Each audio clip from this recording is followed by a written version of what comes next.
నమస్తే అండి. నా పేరు మైలపాక అశోకు. నేను 2013 నుంచి న్యాయవాదిగా ఈ వృత్తిలో ఉండడం జరిగింది. తెలంగాణ ఉద్యమంలో కూడా మేము చురుగ్గా పాల్గొన్నాము. తెలంగాణ ఉద్యమంలో అప్పుడు కూడా మేము అన్నింటిలో పార్టిసిపేట్ చేశాము. ప్రస్తుతం నేను న్యాయవాదిగా తొర్రూరు కోర్టులో ప్రాక్టీస్ చేస్తున్నాను. ఓకే, మీరు ఉద్యమకారులు అంటున్నారు. 1 ఇయర్ ప్రజాపాలన పైన మీ అభిప్రాయం ఏంటిది? రేవంత్ రెడ్డి గారు ఉద్యమకారులను పట్టించుకుంటా ఉన్నారు, ఏం చెప్తారు? ప్రభుత్వాలు వస్తుంటాయి పోతుంటాయి సార్. వాళ్ళు ఇచ్చిన హామీలు కొన్ని నెరవేరుస్తారు, కొన్ని నెరవేర్చరు. వాటి మీద మనం అసలు చట్ట ప్రకారం చెప్పాలంటే ఏ ఒక్కటి కూడా వాళ్ళు ముందుకు తీసుకుపోవడం లేదు. ఇప్పుడు ఇదే ప్రభుత్వం కొంతమంది మాకు మేలు చేసింది, ఈ మన అదే రైతు బంధు రావట్లేదని కొంతమంది, మాకు లోన్లు కొంతమందికి వచ్చినాయి, కొంతమందికి రాలేదని కొంతమంది. అంటే ప్రజలలో కూడా 2 విధాలుగా పని చేస్తే ఒకలాగా, పని చేయకపోతే ఒకలాగా వాళ్ళు ప్రచారం బయటికి తీసుకోవడం జరుగుతుంది.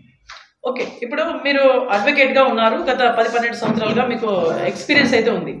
సార్, కేటీఆర్ గారి లీగల్ గురించి, కేటీఆర్ గారి గురించి ఏం చెప్తారు? కేటీఆర్ గారు అరెస్ట్ అయితే ఏ రకం ఉంటుంది, అరెస్ట్ కాకపోతే ఏ రకం ఉంటుంది? ఎందుకంటే మీరు పార్టీల వైజ్గా చూసుకుంటే బీఎస్పీ పార్టీలో ఉన్నారు. ఎస్. సో యాజ్ ఏ అడ్వకేట్గా లీగల్గా మీరేం మాట్లాడతారు? సార్, తప్పు చేస్తే చట్టం తన పని తను చేసుకుంటూ పోతుంది. మన దేశంలో ప్రధానమంత్రి అయినా, రాష్ట్రపతి అయినా, గవర్నర్లు అయినా, ఏ వృత్తిలో ఉన్న సీఎం అయినా, పీఎం అయినా, ఎమ్మెల్యే అయినా, మంత్రులైనా ఎవరైనా తప్పు చేస్తే జైలు పోవడం తప్పదు. అట్లా ఇంతకుముందు చూసుకున్నట్లయితే వైఎస్ జగన్ గారు వీళ్ళు, చంద్రబాబు గారు వీళ్ళు, అంతకుముందు చూసుకుంటే కూడా చాలామంది మహామహనీయులందరూ కూడా జైలు పోవడం జరిగింది. ఎస్. ఓకే, సో మీ ఒపీనియన్ ఏంటి?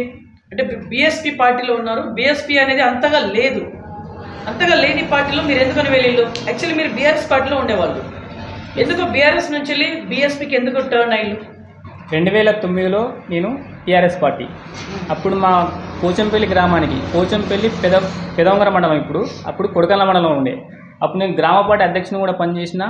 కొన్ని అప్పుడున్న ధర్నాలు, అప్పుడున్న పనులు చేసుకుంటూ పోయినాము.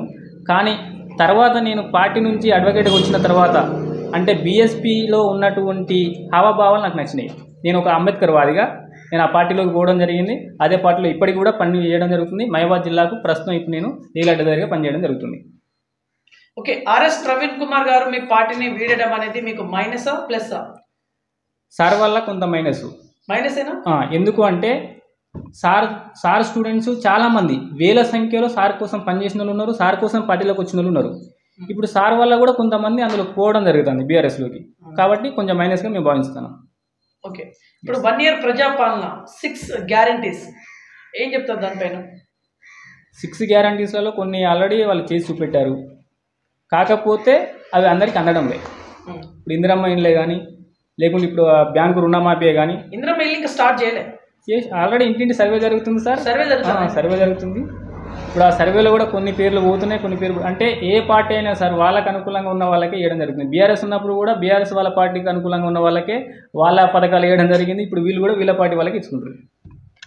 అంతే. ఉద్యమకారుడిగా మీరు ఎలాంటి ఘట్టాలను ఎదుర్కొన్నారు ఉద్యమం టైంలో? చాలా ఫేస్ చేస్తాం సార్. కొన్ని చెప్పండి. ఇటువంటి పరిస్థితులు వస్తాయా అని కూడా మేము అనుకోలే. అశోక థియేటర్ దగ్గర హన్మకొండలో మేము ధర్నా చేస్తుంటే ఒక్కొక్కరిని లాగిపడేసి ఎక్కడిక్కడ కనీసం ఒక 1/2 కిలోమీటర్ దూరం గుంజుకపోయి తాగడానికి కూడా నీళ్ళు ఇవ్వలే. అటువంటి పరిస్థితులలో కూడా మేము ఉద్యమం చేసినాము. కాకపోతే అప్పుడున్న పరిస్థితులు మాకు తెలంగాణ ఒకటే, సచ్చినా పర్వాలేదు తెలంగాణ కావాలన్న ఉద్దేశంతో కొట్లాడినాం. కానీ తెలంగాణ వచ్చిన తర్వాత బాగుపడుతుంది అనుకుంటే ఇప్పుడు కూడా ఉద్యోగాలు లేవు, ఉన్న సమస్యలు ఇంకా ఎక్కువనే అవుతున్నాయి. ఏ ప్రభుత్వం కూడా అప్పటి మటమే, కానీ ప్రజలను ఆదుకోవడానికి ప్రత్యక్షంగా ఎవరు కూడా పాల్గొనడం లేదు. ఓకే, దీనికి కారణం ఏంటిది? సిస్టమ్ ఫెయిల్యూరా, సిస్టమ్ రూపంలో ఉండే మనుషుల ఫెయిల్యూరా? మనుషులే ఫెయిల్యూర్ సార్. ఎందుకు అంటే ఎలక్షన్లో రాగానే ఎవరు డబ్బు ఇస్తే ఇప్పుడు నా పార్టీ ఇది అని నేను తిరుగుతా, ఖచ్చితంగా నా పార్టీకి నేను ఓటేసుకుంటా. కానీ ప్రజలు అట్లా లేరు. ఎలక్షన్ల టైంలో ఎవరు పైసలు ఇస్తే వాళ్ళకు కొట్టేస్తారు. తాగుడు, బిర్యానీలు, వాళ్ళకి గిఫ్టులు పంచుడు, చీరలు పంచుడు, అవసరం అనుకుంటే ల్యాప్టాప్లు, ఫోన్లు ఇట్లా పంచడంతో ప్రజలు ఎటు ఓటేయాలంటే అటు ఎత్తారు డబ్బులతో. ఈ డబ్బులతోటి కరెక్ట్ అయిన ఒక వ్యవస్థను ఎన్నుకోలేకపోతారు. ఆ వ్యవస్థను ఎన్నుకోలేకపోవడం వల్లనే ఇలాంటి పరిస్థితి ఏర్పడ్డది. ప్రజల పాలన కూడా ఇప్పుడు ఉన్నటువంటి ఎమ్మెల్యే కానీ ఎంపీలు కానీ వాళ్ళు పెట్టినటువంటి ఖర్చు మళ్ళీ మా మీద, ప్రజల మీదే మళ్ళీ వేయడం జరుగుతుంది. ఓకే, ఇప్పుడు మీరు బీఎస్పీ పార్టీలో ఉన్నారు, మీ హోదా ఏంటి? యాక్చువల్లీ నేను మహబూబాబాద్ జిల్లాకు లీగల్ అడ్వైజర్ని. Legal adviser. Sir, legal adviser అంటే ఏం చేయాలి మీరు? మా పార్టీకి సంబంధించిన వాళ్ళకి ఎవరికైనా ఏమైనా అన్యాయం జరిగినా, ఇబ్బందులకు గురి అయినా, వాళ్ళకి నేను చట్టంగా ఎదుర్కోవాల్సి ఉంటుంది. పోలీస్ స్టేషన్లో పోయినా, ఎంఆర్ఓ ఆఫీసులో పోయినా, వాళ్ళకి ఏమైనా పని లేకపోయినా, ఒక ఎగ్జాంపుల్ ఒక యాక్సిడెంట్ అయి చనిపోయాడు. ఆ యాక్సిడెంట్ అయిన వానికి మా పార్టీ తరఫు నుంచి ఏమైనా వస్తుందా, లేకుంటే వాళ్ళకి ఇన్సూరెన్స్ ఉందా, అలాంటివన్నీ కూడా మేము చూసుకొని దగ్గర నుంచి చూసుకోవాల్సి ఉంటుంది. లేదా వాళ్ళకన్నా ఏమైనా ఆపద వచ్చిందంటే కూడా లీగల్గా ఎదుర్కోవాల్సి ఉంటుంది. ఓకే, ఇప్పుడు లీగల్ అంటున్నారు. లీగల్ అనేది ప్రాపర్గా జరుగుతుందా? ఇప్పుడు అల్లు అర్జున్ గారి కేసు విషయం చూడండి, ఎక్కడైనా సరే కొన్ని అనుమానాలు వస్తున్నటువంటి నేపథ్యంలో ఈ క్వశ్చన్ అడుగుతా ఉన్నాను. లీగాలిటీ గురించి ఏం చెప్తారు సార్? చట్టము ఉన్నవారికే పనిచేస్తుంది 90%. ఉన్నవారికి అంటే ఏంటి? ధనం ఉన్నవారికి, అధికారం ఉన్నవారికి, పోలీసు వ్యవస్థ కూడా ధనం ఉన్నవారికి, అధికారం ఉన్న వాళ్ళకే పనిచేస్తారు. సామాన్య మానవునికి న్యాయం దొరకట్లే ఎక్కడ కూడా. ఇప్పుడు ఎగ్జాంపుల్ ఒక ఎంఆర్ఓ ఆఫీస్కి పో, కలెక్టర్ ఆఫీస్కి పో, ఒక పోలీస్ స్టేషన్కి పో, సామాన్య మానవునికి కరెక్ట్ సమాధానం రాదు. అక్కడ పని చేయడం జరగదు. అదే సూట్ బూట్ వేసుకుని కార్లో వచ్చిన వాళ్ళకైతే కూకోండి సార్ అంటే వాళ్ళ పని 2 నిమిషాల్లో పని చేస్తారు. అది ఏ గవర్నమెంట్ అధికారైనా అట్నే ఉన్నది. అంతో కొంచెం న్యాయం జరుగుతుంది ప్రజలకంటే మా న్యాయ వ్యవస్థ వలన జరుగుతుంది. మా న్యాయ వ్యవస్థ ఉండడం వల్లనే కొంత అణిగి వాళ్ళు కొంచెం పనిచేయడం జరుగుతుంది. ఎందుకంటే ఇప్పుడున్న సమాచార హక్కు చట్టం ప్రకారం ఎవరు ఏ పని చేయకపోయినా వాళ్ళకి ఏమున్నా కూడా మేము సమాచారం అంతా తీసుకొచ్చి వాళ్ళ మీద కేసులు పెట్టవచ్చు. దానివల్ల ఎంతో కొంత పని జరుగుతుంది. ఓకే, బీఎస్పీ పార్టీ యొక్క లక్ష్యాలు ఏంటి? తెలంగాణ వరకు మనం మాట్లాడితే తెలంగాణ వరకు చూసుకునేసరికి ఇక్కడ బీఎస్పీ పార్టీని ఎదగకుండా చేస్తున్నారు సార్. ఎందుకు అంటే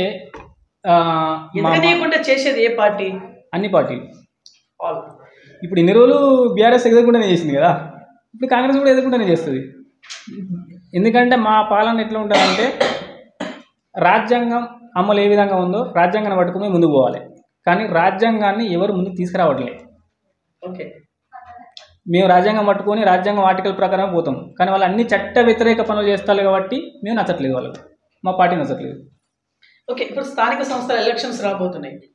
బీఎస్పీ పార్టీ నుంచి వెళ్ళి రాష్ట్ర వ్యాప్తంగా సర్పంచ్లు, ఎంపీటీసీలు, జెడ్పీటీసీలుగా మీరు అంటే బరిలో దిగేందుకు రెడీగా ఉన్నారా? కొన్ని అంటే క్యాండిడేట్స్ ఉన్నారా మా పార్టీ నుంచి సార్? ఎస్. అది మాకు పైనుంచి ఇంకా మాకు ఎటువంటి ఉత్తర్వులు రాలేదు సార్. ఒకవేళ నోటిఫికేషన్ వచ్చిన తర్వాత వస్తే కనుక నిలబడే వాళ్ళు ఉంటే ఖచ్చితంగా మీరేమైనా ఆ రకంగా వెళ్ళే అవకాశం ఉందా? Either ZPTC what ever.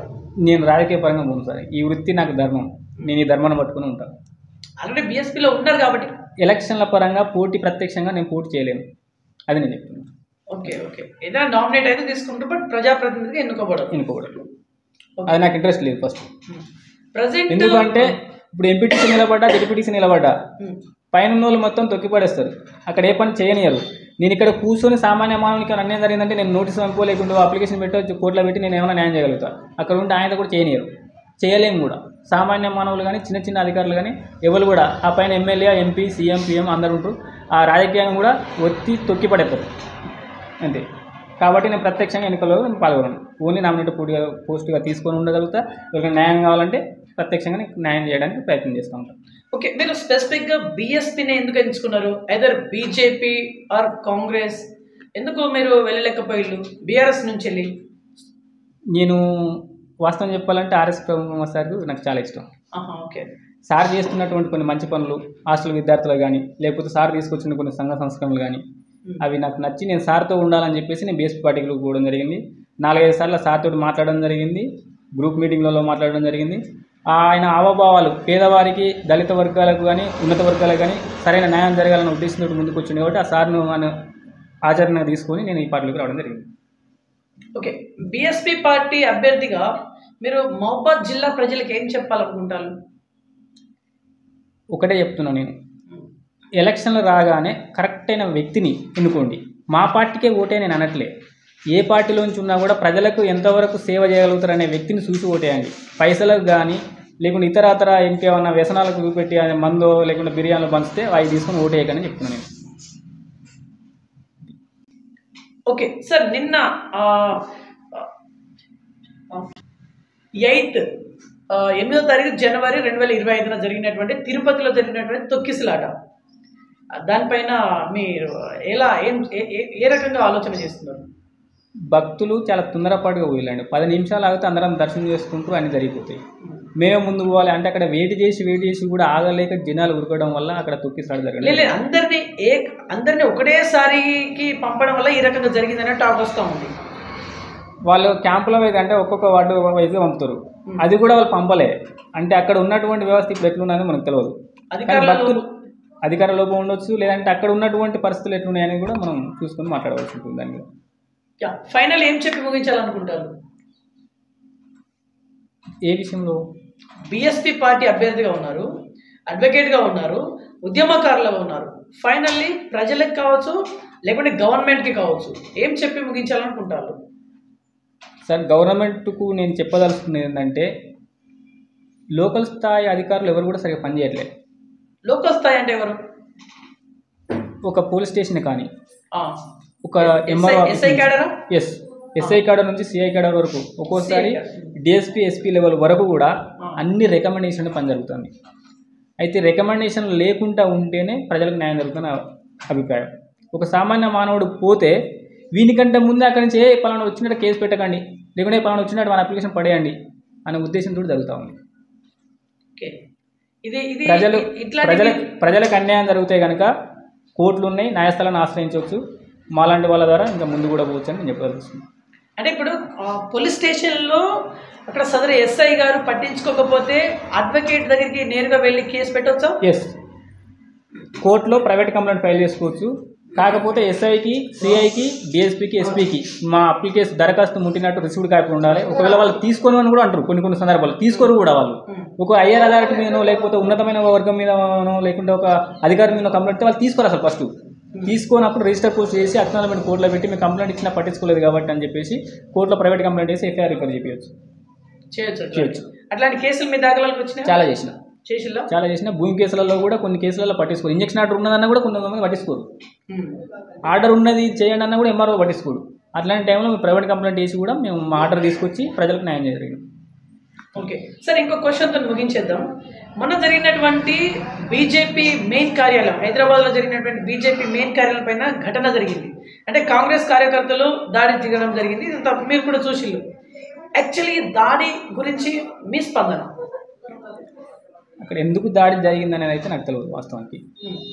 కానీ బీజేపీ పార్టీ ఒక మతోన్మాదిగా వెళ్తుంది ముందుకు.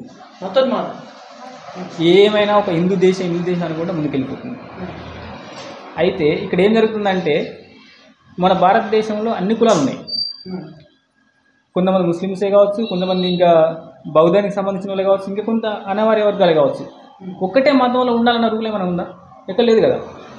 వాళ్ళు కేవలం ఏమనంటే హిందూ మతం అంటారు, గోరక్షణ అంటారు. కానీ గోమాంసాన్ని ఉత్పత్తి చేసే సంస్థలు అన్నింటిలో బీజేపీలో ఉన్నారు. చూసుకోండి, ఇవాళ మన భారతదేశం 2వ స్థానంలో ఉంది గొడ్డు కూర చేసే దేశంలో. అది ఎవరైనా దాని వెనకాల ఎవరున్నారు? బీజేపీ ఉంది. చెన్నైలో ఎవరు ఉన్నారు? BJP level. ఇది కేవలం మతపరంగా తీసుకొని ముందుకు పోతుంది తప్పితే బీజేపీ పార్టీ కూడా ఇంతవరకు ప్రజలకు చేసింది ఏమీ లేదు.